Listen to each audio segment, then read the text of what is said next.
To IIT Bombay Commutative Algebra Seminar. We are happy to have Giulio Caviglia from Purdue University. Many of us are connected to Purdue in some way or another. And Giulio, in fact, visited Mumbai a few years ago. Yes. And at that time, his wife was doing research at the university, and we invited him to our department. At that time, we didn't know that his second seminar will be in this manner. Yes. So in any case, we are happy to have him even on online mode. And today he will speak on the Eisenbud-Green-Harris conjecture.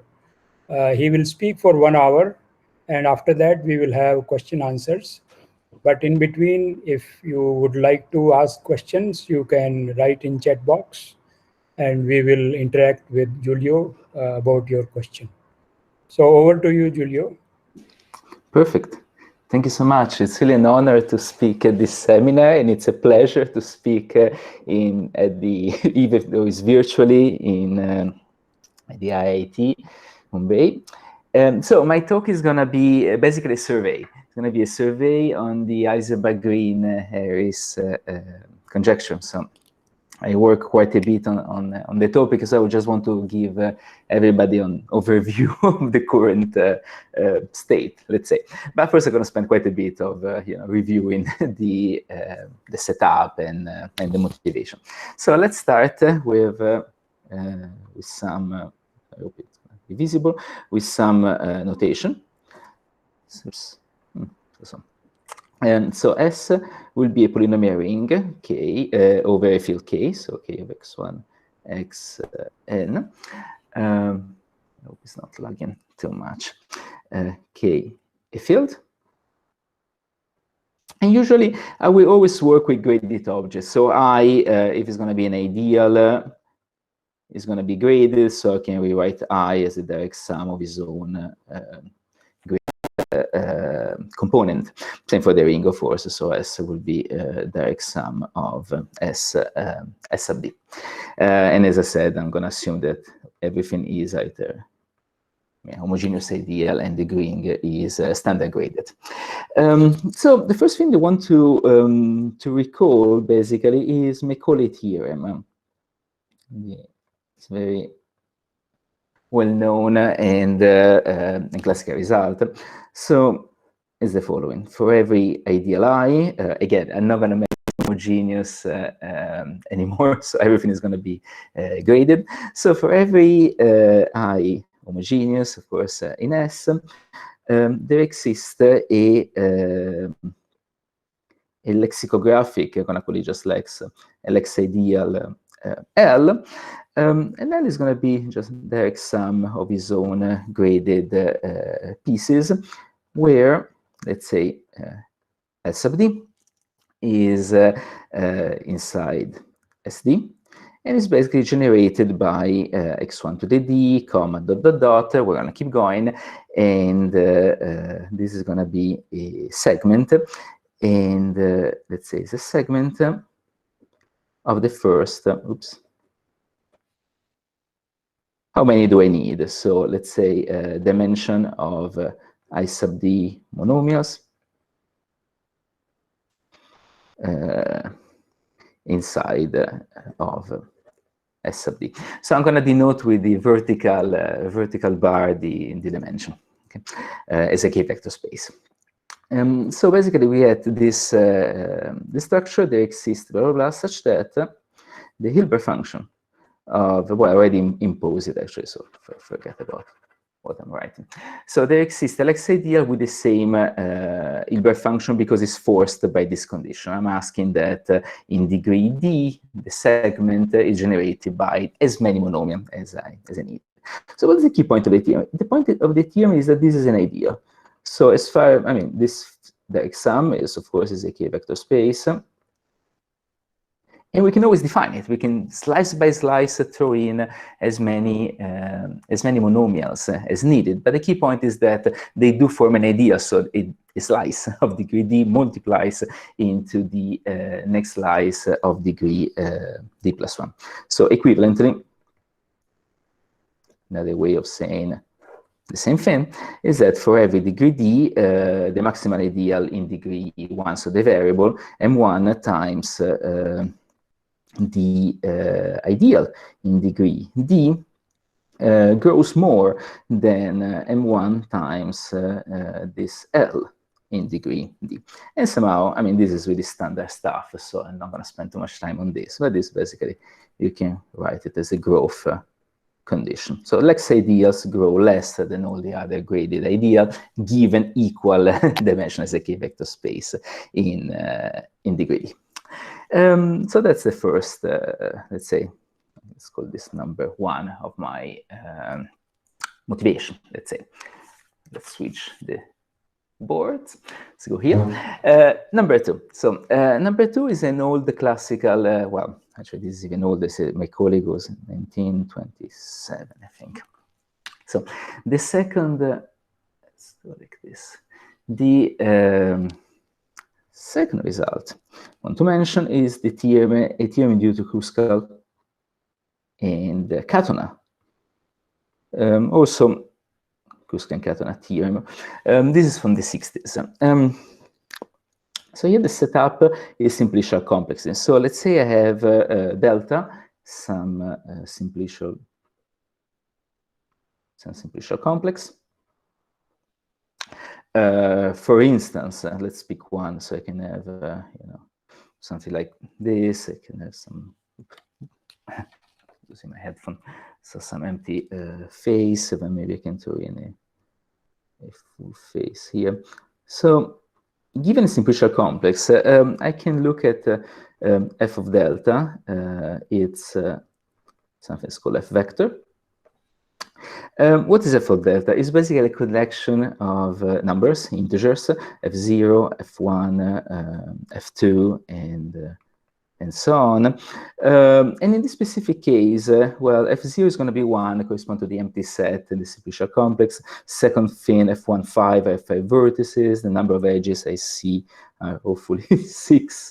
Then there's 1 two-dimensional face, and that's it. So in this case, fi plus 1 in general correspond a number of faces of dimension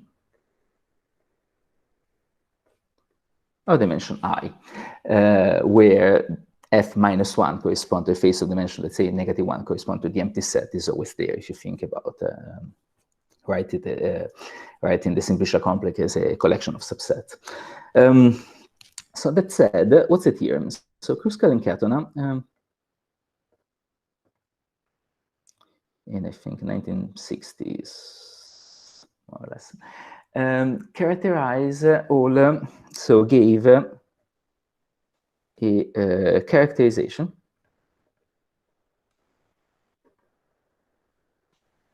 of all integer sequences that are f vectors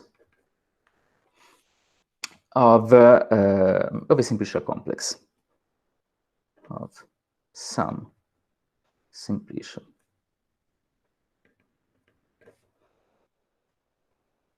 complex. Let's see.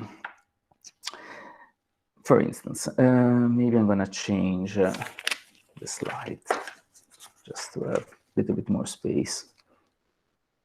Right. So let's give an example. What does it mean characterize? So the example, just one. I could start with a random sequence of integer. The first one has to be 1, but I can ask the following question. Oops.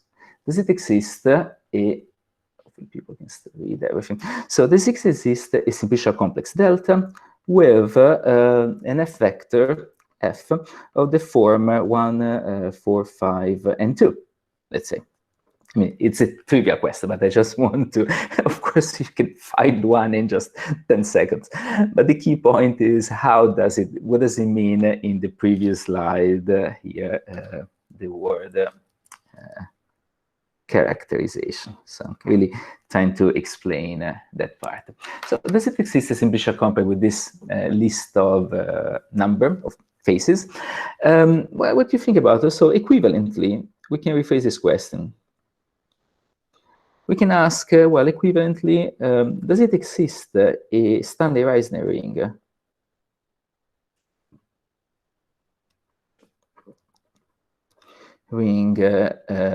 R, such that, well, Stanley-Reisner rings are great, but in this setting I need to mod a little bit further. So such that the Hilbert function of R, but I want to mod out the square of the variable, x1, x2 square, dot. The Hilbert function is actually equal number by number with f1 right here is going to be the field for the number of variables, 5, so how many quadrics I'm expecting, and so on. And ideally, I mean, I'm talking about the monomial idea, right? Stanley-Reisner is just basically the algebra mod out the ideals of the known faces, and here I'm just modding out the quadrics. So basically, if you look at this ring, once you mod out the square of the variable, you are really to see.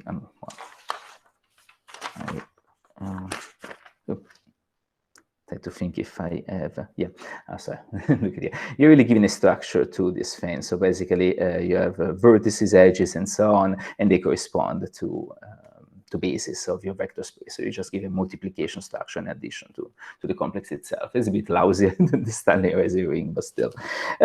So how do we do that? So how do we answer the question? So it's still a question. So consider the following. Let's say I want to mod out the pure power first. So I want to work in for a variable, x1, x2, x3, and x4. Let me circle this 4 here and this other 4, meaning it's really the same number. And I want to mod this out by the square of the variable. So let me write it like this, so meaning x1 square, x2 square, x3 square, and so on. So this is just x1 square, x2 square vectors. Yeah. So I'm going to mod out by that idea, and I just look at this as a vector space structure. So I do have the field K. So there is the span of the variable x1, x2, x3, and x4. We have quadrics. Again, I mod out the power. So basically, I'm going to see just the square free monomial. So x1, x2, comma x1, x3, x1, no, running out of ink. x1, x4, tragedy. x2, x3, x2, x4, x3, x4, 1, 2, 3, 4, 5, 6. Okay, good so far. The exam. Cubics, x1, x2. Yeah, I really have to change thing. x1, x2, x3, x1, x2, x4, x1, actually, x3, x4, and finally the last one, x2, x3, x4. I have 4 of them. The exam, let's keep going. And the very last one, x1, x2, x3, x4. So that's my degree 4 part. Now, back to this example. So I'm looking at 1. So I want to keep this K. I want to keep as a 4. I want to keep this whole thing here. I do need a 5. So 1, 2, 3, 4, 5. I'm going to keep those 5 monomia here. 2, 1, 2. I want to keep those 2, and that's it. So basically, this is going to be my simplicial complex with the structure of an algebra in some sense. And what I want to do, I want to mod out this part. So I want to mod out this vector space. Well, wait. I mean, I was really looking for a ring. So actually, this is ideal. And the key point of the characterization is that this has to be an ideal. So let's move this a little bit up. So basically, we are looking at all the monomial available square free, keeping the one going from the back. The way I wrote my monomial was lexicographically. So basically, I'm keeping, I want to have those in the quotient, and what I want to mod out are the first, in some sense, like segment after I mod out the pure power. But the key point is that those monomia here that you see are actually an ideal, so multiplication by variables end up in the next degree. Okay, and that's really the content of this. Let's move it here, of this Kruskal-Katona theorem. Okay, so I'll move next topic. There. So the next motivation before getting to this conjecture by Eisenbud-Green and Harris is a theorem by a very famous, very well-known theorem by Cayley and Bacharach. So the Cayley-Bacharach theorem, let's say.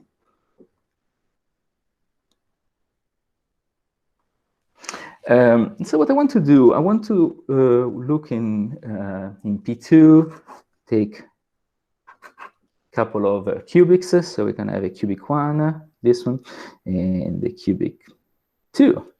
So here, these are 2 cubics. They intersect, let's assume that they intersect at 9 points, P1, P2, P3, 4, 5, P6, P7, P8, and P9. And then what I want to do is, if you get another C, another cubic, and C passes through P1, P2, all of them up to P8, then it's forced to contain P9 as well. So we were a priori we didn't impose the condition of passing through that point, but passing through 8 of those points defined by the intersection of the 2 cubic is enough to force this condition, to force that the cubic is going to go through the very last one. So what question can one ask about the Cayley-Bacharach here? Well, can you do it with 2 quintics, for instance? What would be the correct number? So 2 quintics intersecting is a complete intersection, going to be defined 25 points. How many are enough? So if I go through 23 of them with another quintic, 20 of them with another quintic, is that going to be enough to force my next hypersurface or whatever degree to pass through, my curve, whatever degree to pass through all the other points? And next question, what's the more general version of this?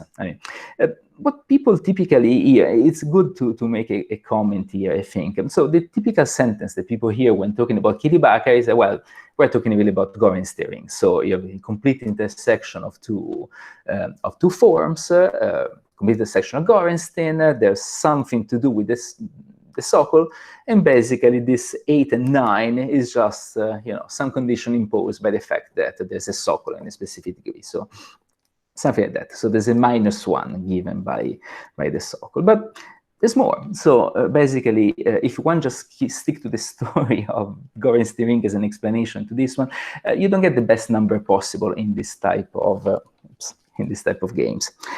What are the best number possible? Well, there's a conjecture. Cayley-Bacharach 12 is in a paper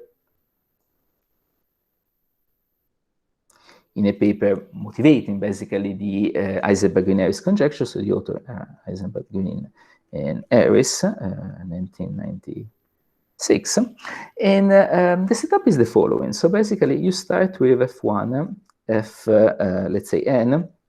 You want this to be a complete intersection, let's say of degrees D1 less than or equal to blah, blah, blah less than or equal than D sub N. Let's say we're working in Pn. And let's say these are meeting, so they are meeting, it's a complete intersection, so they're eating the product of di points. Then we can consider G an hypersurface of degree D, and I want this degree D to be not too big, otherwise there's nothing to consider. So it should better be less than the socle degree, so the sum of di -1, the socle degree of that Gorenstein ring. So if G passes through let's say at least alpha of those points, then G contains them all. Let me move this up a little bit. So if I pass through alpha, what's alpha? So where alpha is really easy to compute. So basically, again, this is a Cayley-Bakker conjecture, sorry. This is a Cayley-Bakker conjecture by Eisenbud-Green-Harris.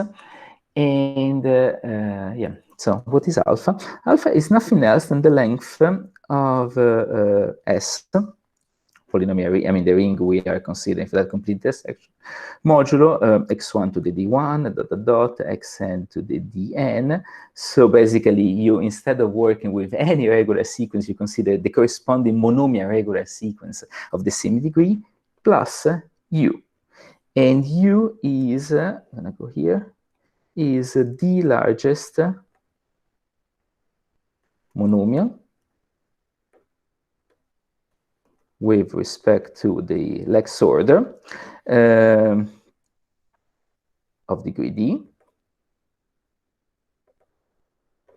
And also I wanted, let me move it up so everybody can see, not in x to the d. So not in the monomial commuted section. So basically you have this monomial commuted section, you add the best monomial that you can think of, lexicographically speaking, so the very first one, and you look at this length. And so basically, and what I want, sorry, parenthesis, so this, well, is this length plus 1. So I just need one more than this number, okay?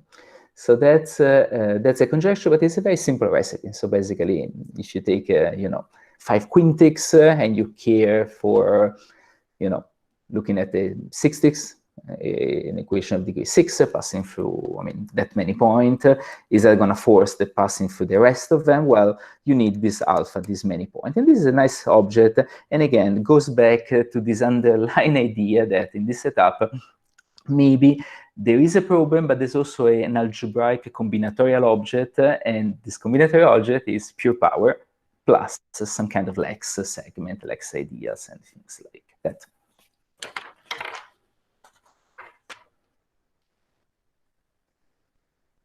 I need a picture. Okay.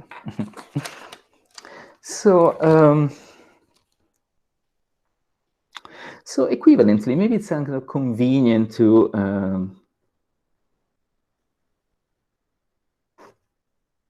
see this conjecture under a different point of view. So what we can do, so we fix f, and f is going to be our, as before, f1, fn is going to be a regular sequence of degrees d1 less than or equal, blah, blah, blah, less than or equal, then d sub n. Then we have G, a form of degree d. District is smaller than the summation of di minus 1, so that's the so-called degree of the complete intersection. And then, so equivalently, this is really this is just conjectured. So then the length of S modulo this complete intersection plus this form F is bounded above by the length of S modulo pure power x to the d plus that u that I mentioned. Oops. Let's close the parenthesis that I mentioned before. So basically, we always have this inequality. So we go from a geometric setup. Basically, what are we talking about here? We have a complete intersection. If I add G, we're going to deal with a subscheme of that complete intersection. And here we have combinatorics. There's some kind of discrete setup. We have pure power plus one monomial, which is again, the very first monomial that you see outside of the ideal generated by the pure power, x1 to the d1, x2 to the d2, etc. So if you look at the statement that I have here, I do have a +1 compared to this number, which says, well, this length is, so if the length of this fin is +1 compared to that one, so if this inequality fails, that was forced by that +1 here, so if G passes through many, many, many points, then somehow this inequality is not going to work. So you get this is false, but then what does that contradict? Well, basically,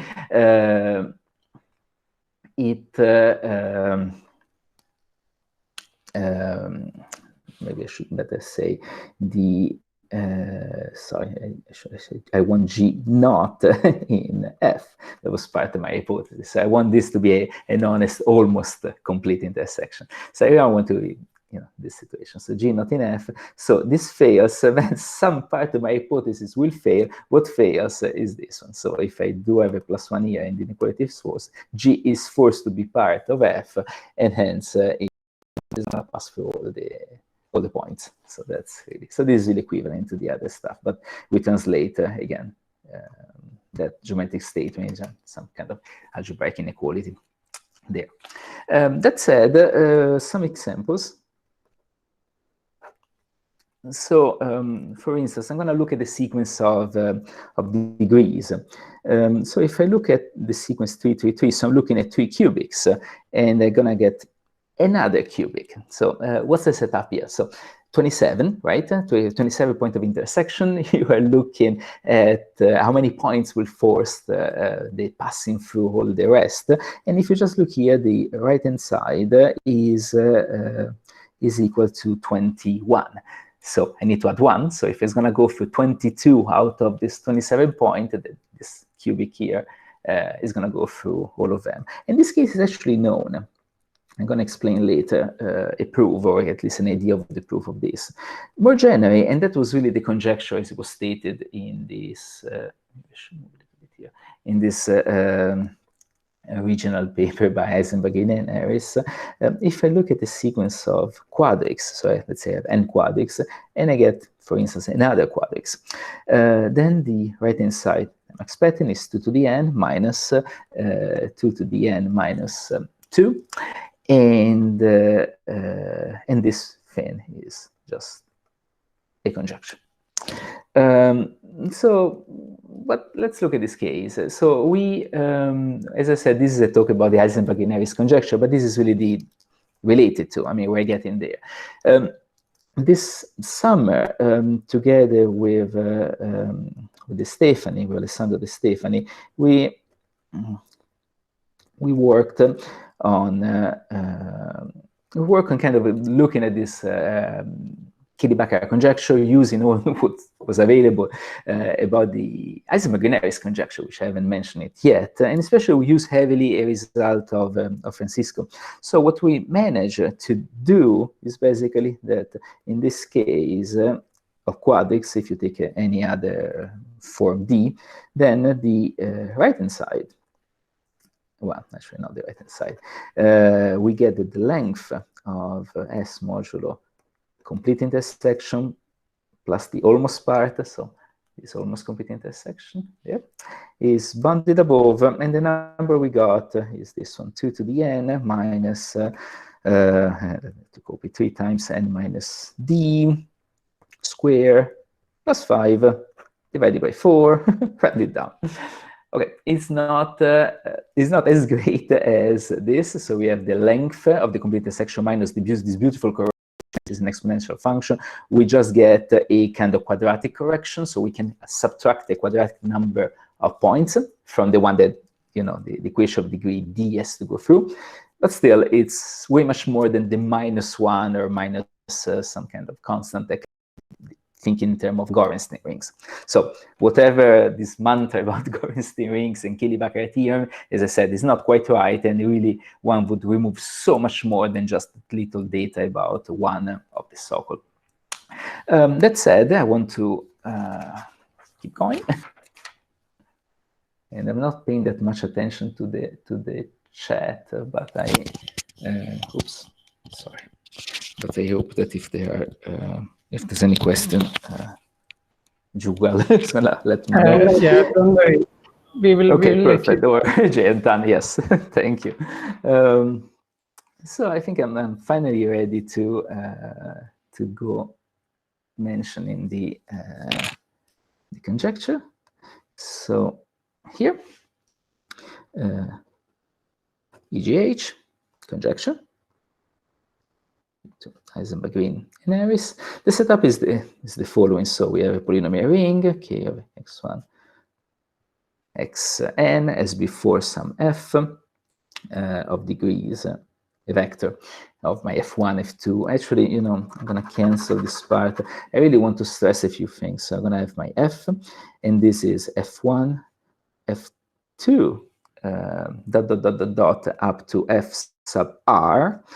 Of degree d's, it's going to be d1, d2, dr. As before, I need to write them increasingly. So d1 is going to be less than or equal than d2, less than or equal than d3, and so on. And the conjecture states the following: for every ideal I in S homogeneous, of course, such that my ideal contains this regular sequence, there exists, and that's the content of the conjecture, a Lex segment ideal, a Lex ideal L, such that the Hilbert function of I is the same as the Hilbert function of pure power, so the ideal generated by x to the d, x1 to the d1, x to the d2, etc., plus L. And that's it. And the key point, as before, is this ideal. So this two objects together, this is called a Lex plus power, Lex plus power ideal. So the lexicography ideal plus power. And that's it. So the conjecture is pretty straightforward. But the key point is that in the discussion below, we were looking at certain things here, and there, on the other side, was existing something, exactly power plus Lex ideal generated by just one monomial. Actually, when you have y, you can kind of push it back, and u, is the first monomial lexicographical, not in this ideal, but since it's the first one, you can add all the other one until you get back to x1 to the big D. So it's really a Lex segment here. Also, only a single monomial surfaces comes out. But here we have an inequality. And say, well, why not asking for inequality everywhere? So I managed to, well, we want to build an object on this right-hand side, and actually not only have an inequality on length, but actually having some matching of Hilbert function with Hilbert function. This is indeed stronger, and it's easy to see that it implies this one. But one important remark here, and again, nothing, so the framework that everybody should think of when we're looking at this type of conjecture, we're really working like with Macaulay's theorem. So we have something, an ideal, and we want to get a combinatorial object. Macaulay's theorem, this object is the Lex segment ideal. Here we have an ideal and a complete intersection, and the combinatorial object should be a monomial complete intersection given by the pure powers, and a Lex ideal. So same stuff with same Hilbert function. And as you know, Macaulay's theorem gives all these nice condition on growth. It's used quite a lot to do estimate. And this conjecture, when it works, when it holds, it allows us to give excellent estimate as well, assuming that one knows that the conjecture is true in some cases, and that we know that a certain complete intersection, a certain regular sequence is inside the ideal. Now, what's my remark? There is a natural candidate. So there is a natural, let's say, an obvious candidate. And what's that? So, well, just take a direct sum of, let's say, L sub j. I'm summing over j, where S sub j is the largest Lex segment inside S sub j. So I'm looking at a segment of degree j, such that I want just to match dimensions. So I want the dimension of I in degree j. Again, I'm using vertical bar for dimension. I'm used to that. It's a bit faster for me here. So that the dimension of I truncated, the ideal truncated in degree j, is actually equal to the dimension of L, this L sub j, and then I also need the pure power x to the d, also truncated in degree j. So I'm going to close the parenthesis, a curly parenthesis down there. So what's going on here? So we have an ideal containing the complete intersection. We want to build this ideal, this Lexus power ideal, with fixed degree. There's pure power, great. We have still some space, complete intersection and pure power at the same Hilbert function. But on one side, you have complete intersection plus other stuff. That's the ideal. On the other side, there's the monomial complete intersection, and you can add monomials until the dimensions match. So you can build this object. The key point is that, so the problem is that we don't know, let's call this type star. We do not know, that star is indeed an ideal. So the key point is the ideal structure. If you want this condition minimal growth, what does it mean for a monomial to be an ideal if you start slicing in degree by degree? A slice of a certain degree d multiplied by the maximal ideal, by the variable, let's say, length in the next slide. It's some condition on growth, ultimately. One important notation maybe I should add here that I'm going to need later. So I'm going to refer to this object. So I'm going to take this sum of Lj. I'm going to add the pure power, so x to the d. And these whole things, I'm going to call it the LPP with respect to d of I. So as I said, there's a standard guess right here. There's a standard Plex plus power in some sense. The point is not an ideal, but I can treat it as a vector space and still work with it. So this is basically the object that you will build, which is a vector space, which is done by degree by degree by matching dimension, and we're just missing the minimal growth. If we do have minimal growth, then it is an ideal. But I'm going to refer to this as the LPPD of I, and the theorem, or whatever they're going to be, when this conjecture of Eisenbud-Green-Harris works, I'm going to just say that the LPP of I is indeed an ideal. So you can use it to do estimate, to do whatever. So, yeah.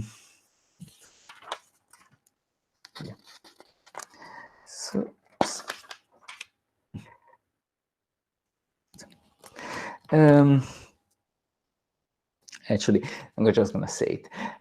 It's quite easy to see, and maybe I'm tempted to add it here. Well, maybe. Well, let's see. It is easy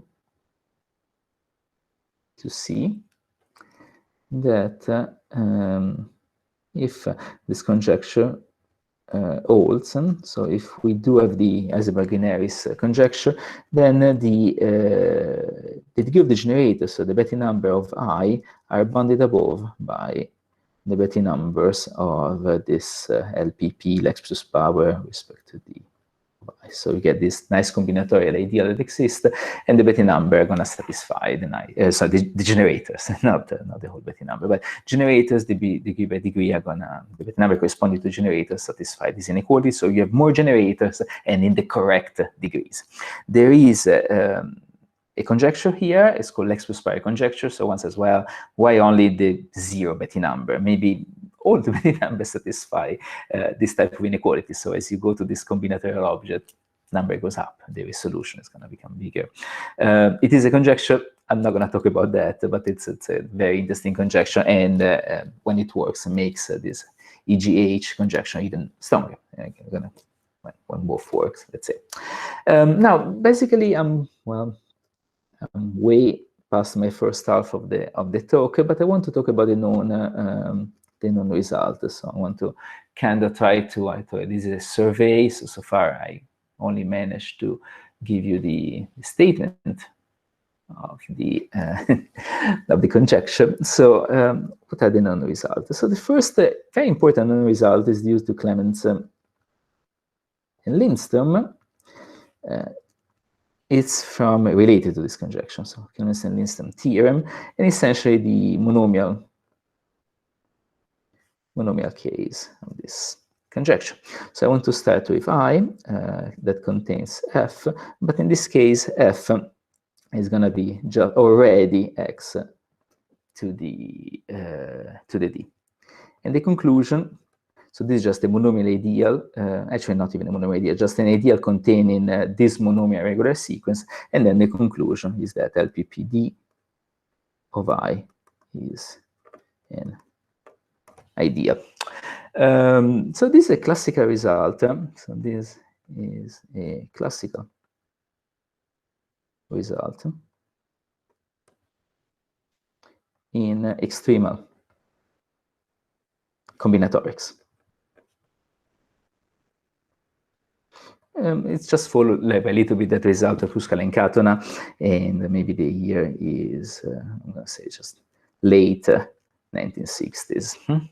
But so you can find in the literature tons of different proof of this. Well, maybe not tons, but there are certainly quite a few proof. Most of them have a combinatorial flavor. But I want to give you an outline of a possible proof that's going to be algebraic, very algebraic. So what are the key ideas? So the key ideas I want to use are very similar to the proof that Purdue used in some sense. To show that Betti number do not decrease when you go from an idea I to a Lex idea. So it's the Bugatti-Hewlett-Purdue result on Betti numbers, let's say, or Lex idea. So that proof uses, well, polarization, specialization, general, sufficiently general specialization, and taking initial ideals. So there was a kind of repeating that: polarize, specialize generically, take an initial ideal, and so on. And little by little, you transform your ideal into a different one. By the way, so if you do polarization and any specialization, this step is also called a destruction. And the term was invented by Concarobian and Bugatti, and it was studied by them, related to genes in some sense. So what's the problem here? If you try to imitate the Pardue's proof, you polarize, specialize, and things move. The trouble that at the same time, you move the monomial complete intersection. So you break the complete intersection, and you transform that one into a Lex segment as well. You don't want it. So you want to keep the monomial complete intersection. How do we do this? So let's...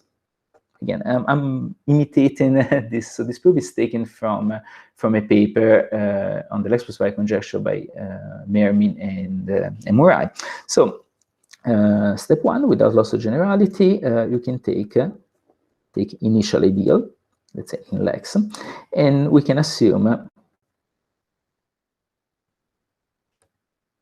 I is a monomial ideal.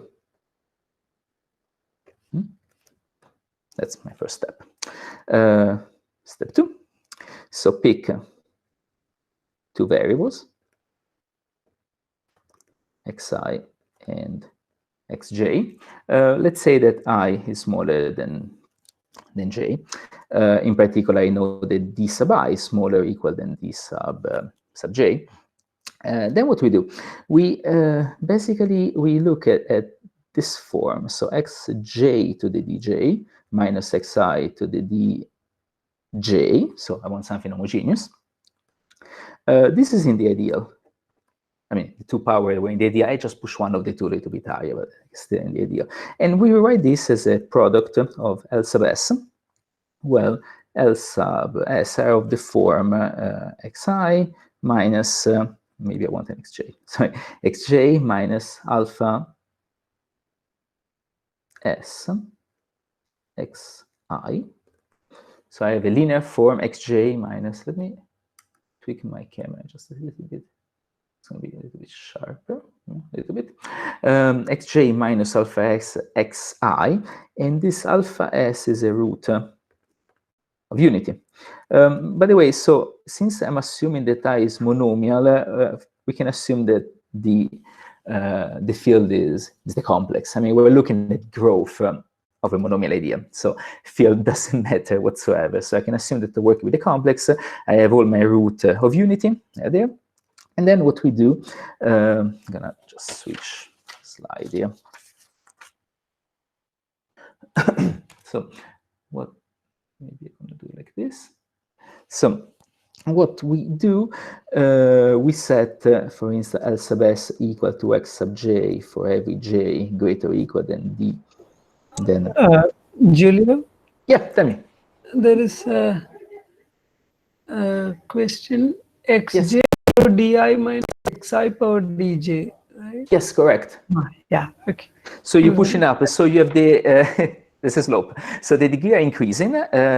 J is larger. So I have an xi which is lower. I push it up, it's still in the ideal, and then I subtract it, so I get an homogeneous form. Okay, okay. So it is homogeneous, and we factor it up from 1 to the j. Yeah, hopefully that answers the question. And we use root of unity. So it's just that the root of unity, we're factorizing that binomial, and then we define the further L sub s to be equal to x sub j. And then what people do, what people can do, is basically, I mean, we have this monomial idea. We can factor out the variable xj. So I can write it as an infinite direct sum of pieces times x sub j, direct sum,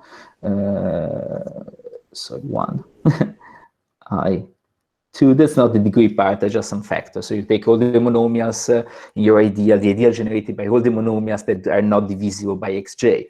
The ideal of all the monomials that are divisible by xj exactly once. Actually, not even. So the monomials that are divisible by xj exactly once. And as you put xj, the coefficient, this turns out to be j squared, and ideal. So those I sub something, I sub d, let's say, are inside the polynomial ring with all the variable, but we're skipping xj. So you get this type of things, and then what you do a destruction. So you destruct I using the L1, etc. Doing those L's we just define. So basically we look at I sub 0, direct sum, I sub 1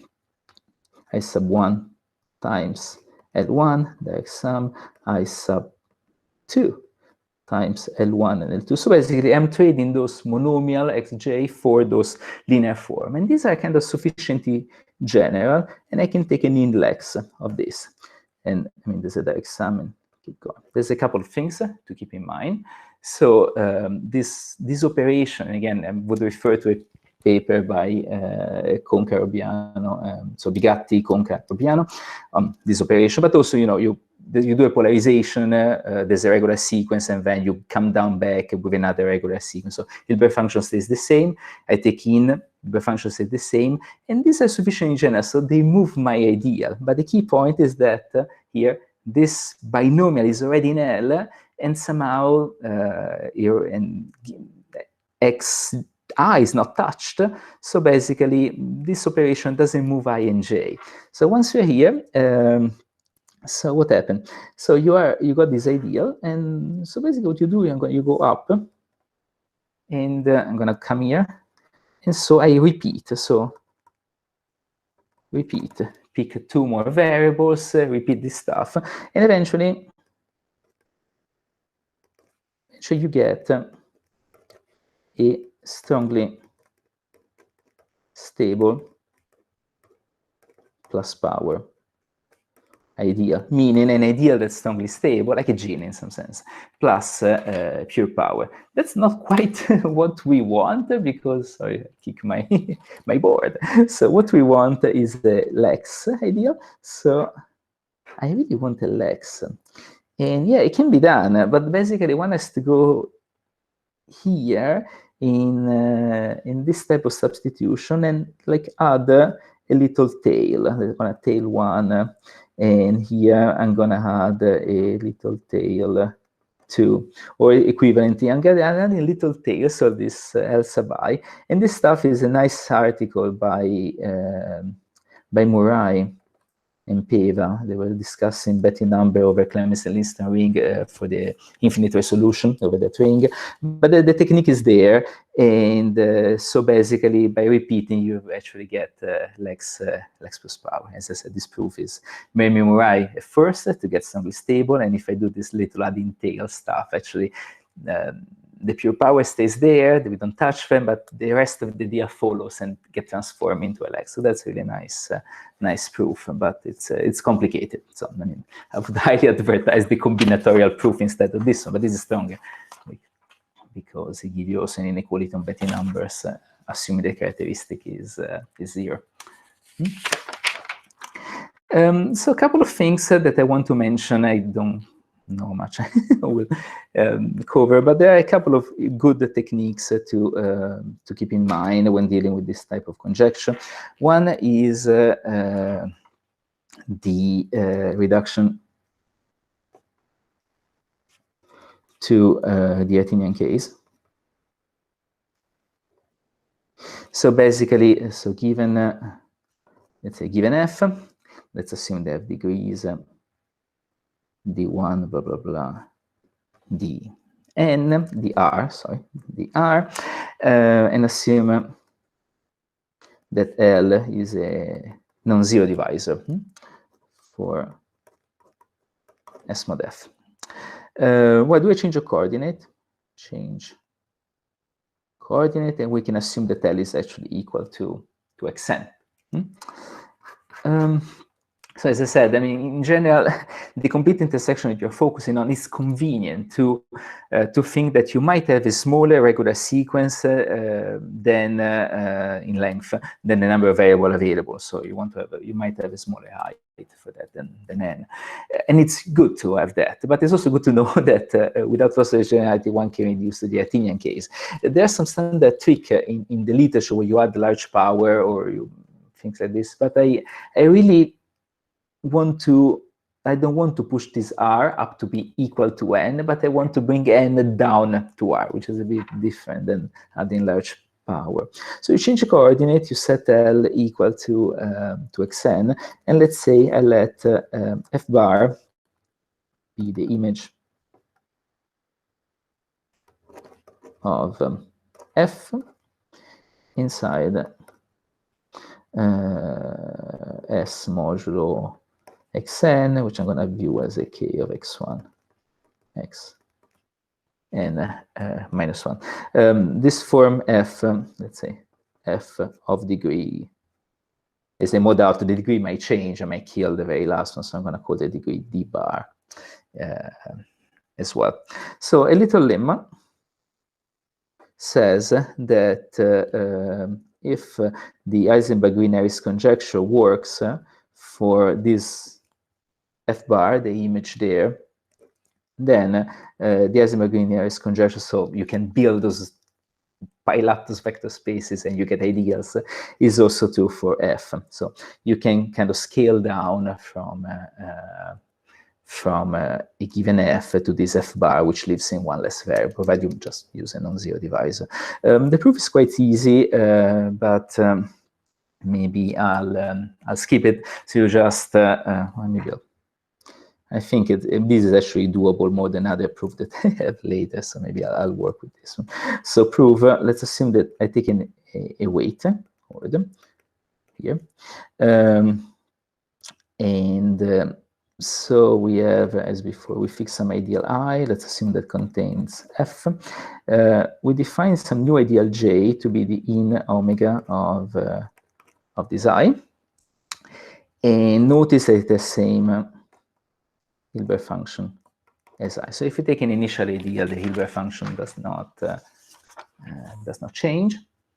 So we are here. But then this J, I can do as before. I can rewrite this factoring out my variable, in this case, xn, xsum, dot, dot, dot, and let's do the next step. J1 times xn squared, and so on. And what I can notice that this F bar is actually inside J0. So this taking this in respect to this weight 1110 does the effect in omega of of f is actually this f bar. So basically kind of chop the tails, which is the same as modding out xn. So now basically you have a new idea, which is monomial. You rewrite it in this way. This whole thing is an ideal. So basically, since it's an ideal, you get a chain of containment. That J0 is inside, the first one is inside, and so on. But now EGH holds, so you can transform every single one in their own LPP with respect to this D bar of J0, which is going to be contained. So you have an inclusion between two ideals. That forces an inequality between Hilbert function pointwise. Given Hilbert function, you build the legs, and you notice that from inequality in Hilbert function, you get back the container between the legs, so x plus power. So basically here you get the J1 part, and so on, which tells us in return that if you just add those up, LPP of D of J sub I times xn to the I, this whole thing is an ideal, it's monomial indeed, and then you just use Clemens-Linston, that's the thing we just did. For the monomial ideal, you can transform it successfully, and we still have pure power, basically. The pure power stays the same in this kind of reasoning. So that's a reduction to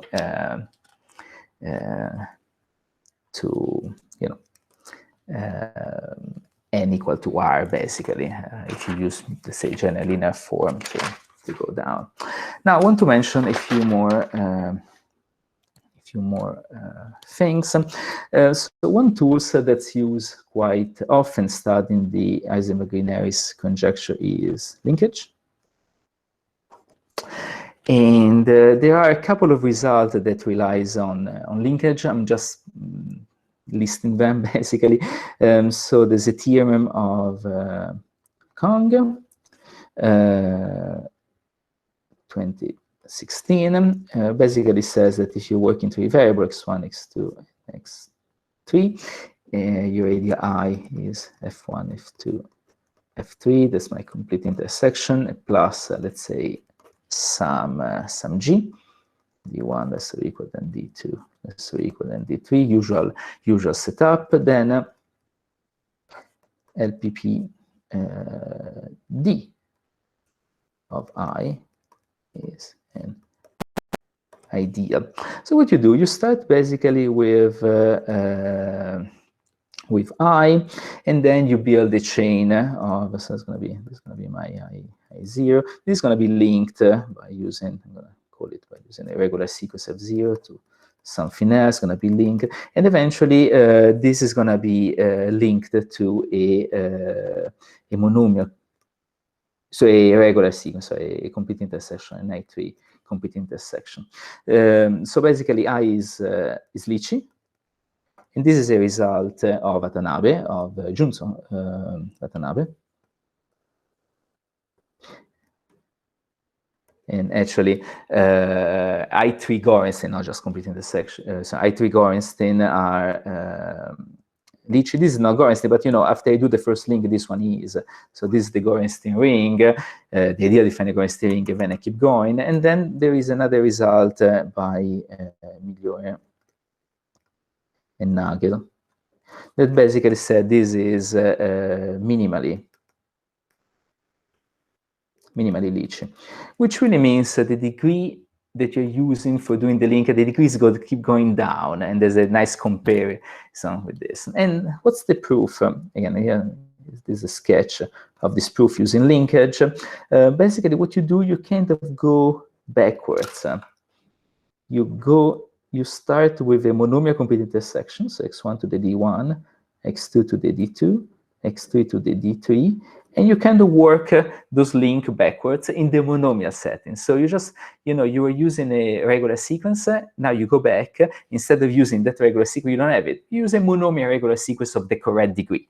And because of this minimally Lici, you always find the next regular sequence there. So you go back, and you end up here. In particular, you get that there exists a monomial ideal containing x to the d with same Hilbert function as I, and then use Clemmensen-Lindström again. Once you get to monomial, you can do the final transformation in X plus power with this.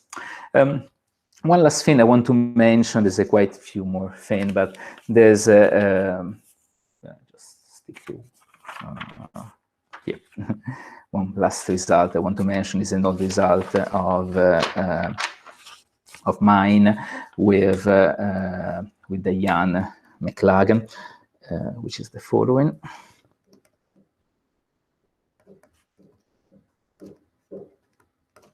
It's from 2008. And so basically, again, this is part of using linkage. So if same setup, I have an ideal containing a regular sequence. What I want to do is to assume that this sub I is strictly bigger than the sum of this sub j minus 1. So that's the previous so-called degree for j that goes from 1 to I.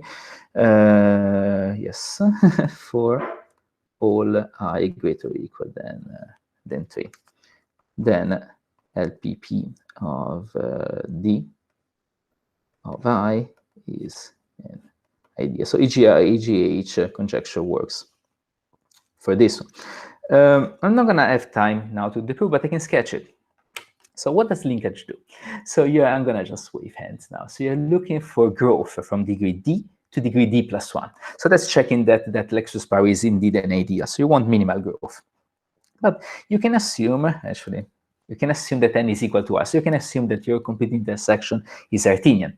You care for a certain growth, but you can use linkage. So basically, checking that the growth is correct, as you see in all those proofs, is the same as checking that in a couple of degrees, your ideal behaves like a monomial ideal. Then you can move it to X plus power using Clemmensen-Lindström. So 2 degrees, you want to check that's a monomial idea.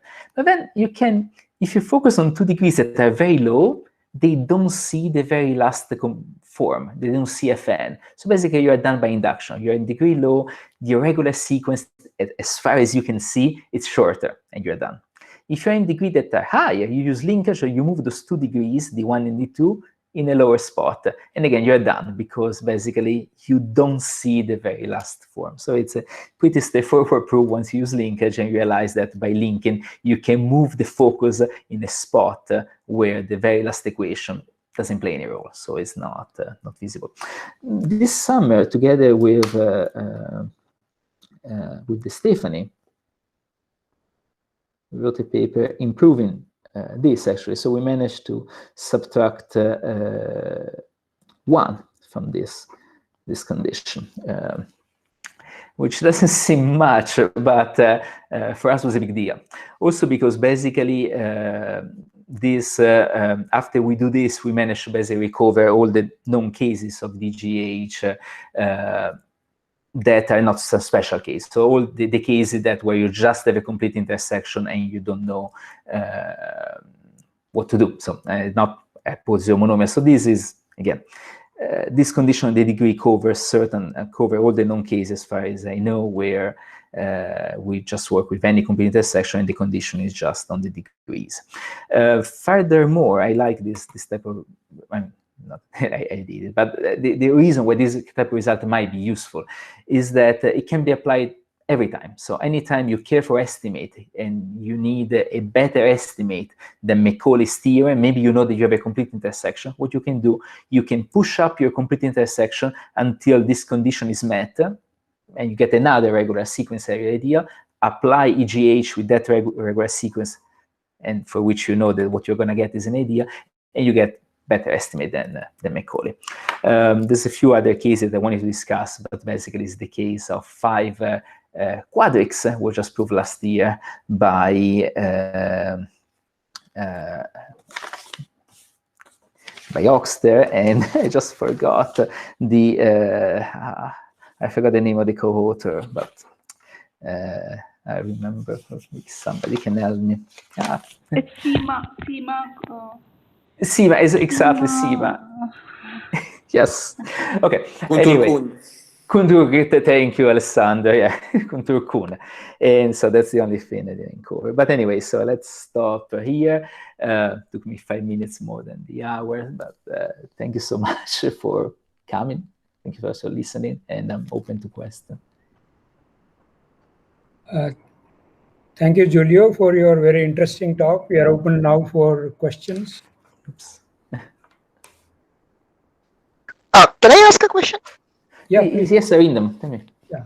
Sorry, it's probably a stupid question, but is there any relation between, say, for example, Hilbert function, Betty numbers, etc., of I, and say the same of LPPI when LPPI is an ideal, or is it trivial? I don't know. Like, Well, when it is an ideal, well, when it is an ideal, it's not certain that you get inequality on the zero Betty number, the generator. But if the EGH works in general, if you can build LPP in general, you can see that. You expect, yes, you expect that as you pass to the LPP ideal, the Betty numbers will not decrease, so you expect the Betty number to become equal or larger. And it is a conjecture. It's called X+Y conjecture. Was stated, I think, by Graham Evans first. There's a nice survey by Chris Francisco and Rickert. And yeah, it's the LPP conjecture, I guess. and also, question. And also, just a small follow-up. Is there anything known about, say, if you have an ideal I homogeneous, for example, the LPP of I versus some LPP of I integral closure? I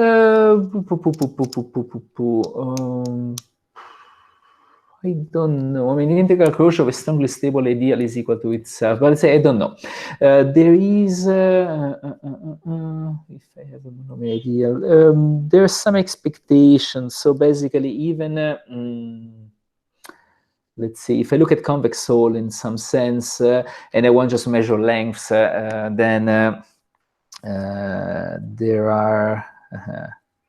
I'm assuming there are some inequalities when you have pure power plus any monomer idea versus pure power plus Lex. You pass to the integral closure, and I'm assuming that if you look at the Newton polytope, probably you get some inequalities, but I don't know much, so I wouldn't just jump into making guesses. But I'm expecting there's some extremality of the Lex segment in some sense. Even plus power shows up as you take convex hull as well. So okay, thank you. Okay, any other questions?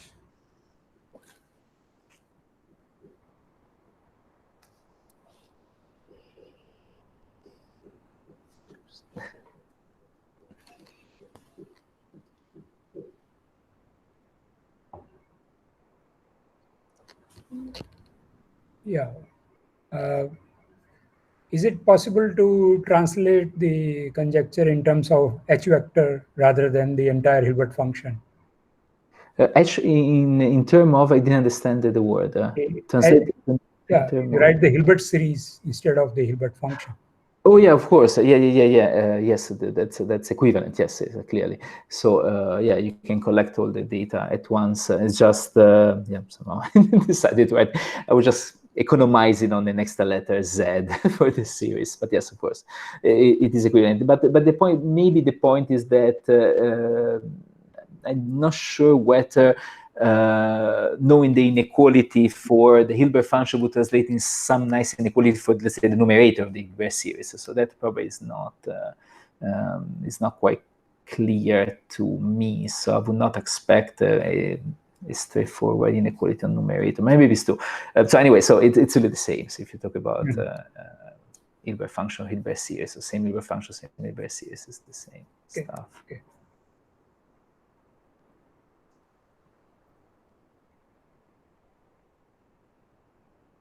Okay, any other questions, comments? In the chat.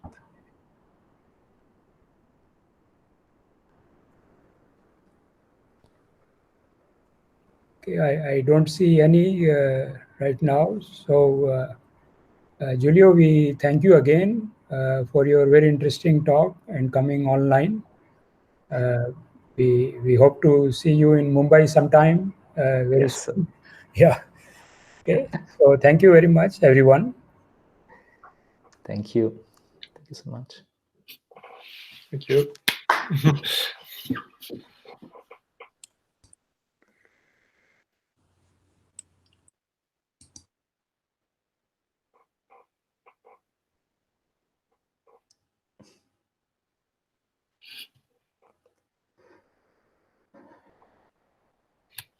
Bye-bye. Perfect. Thank you again. I'm happy that there was